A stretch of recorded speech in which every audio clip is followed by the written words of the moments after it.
आओ आओ शेख साहब, मलिक साहब, आओ आओ शेख साहब आओ।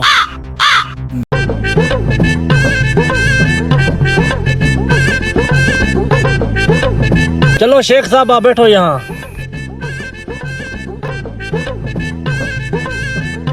कैसे हो शेख साहब? मैं ठीक हूँ, अल्लाह का करम है। आप सुनाओ, आप कैसे हो? जी जी मैं ठीक हूँ।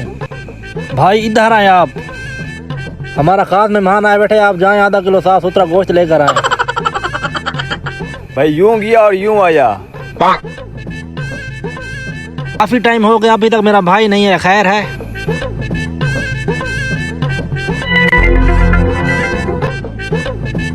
शेख साहब खैर तो है ना? जी जी खैर है भाई। भूख की वजह से मेरे पेट में चूहे दौड़ रहे हैं। इनको कोई खबर भी नहीं है कि मेहमान आया हुआ है या नहीं आया हुआ।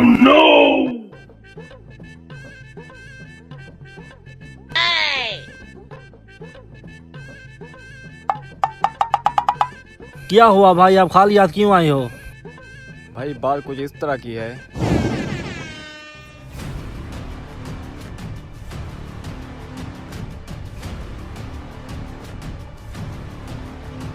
आधा किलो मुझे साफ सुथरा गोश्त दो।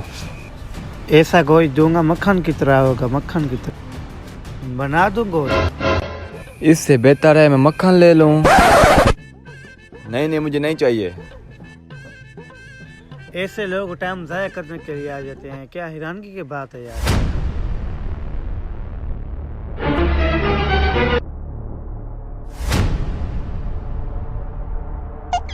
भाई आधा किलो मक्खन चाहिए मुझे। ऐसा मक्खन दूंगा शहद की तरह होगा। फिर इससे अच्छा मैं शहद ले लूं। भाई मैं नहीं लेता। हेलो भाई, मैं अच्छा रेट लगा दूंगा।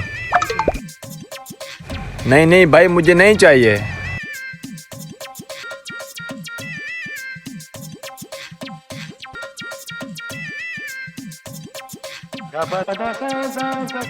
जी भाई क्या चाहिए? मुझे ताज़ा शहद चाहिए। ऐसा शहद दूंगा साफ पानी की तरह होगा। फिर पानी घर में भी है। ठीक है भाई मैं चलता हूँ। भाई शहद तो लेते जाओ। नहीं नहीं भाई चलता हूँ मैं बस। ये काम बहुत अच्छा करके आया है तुम। आखिर एक नुकसान करके ही आए हो आप। वो कौन सा भाई? एक दुकान से दूसरी दुकान तक जाने के लिए आपकी चप्पल कसी होगी, वो तो नुकसान कर रहे हैं ना आप। मैं भी आपका भाई हूँ, मैं भी मेहमान की चप्पल पहन कर गया था। तू तो मेरा भी बाप निकला। शेख साहब पानी तो पी कर जाए ना। ठीक है मैं चलता हूँ, मैं कोई और बंदोबस्त करता हूँ अपना खाने के लिए।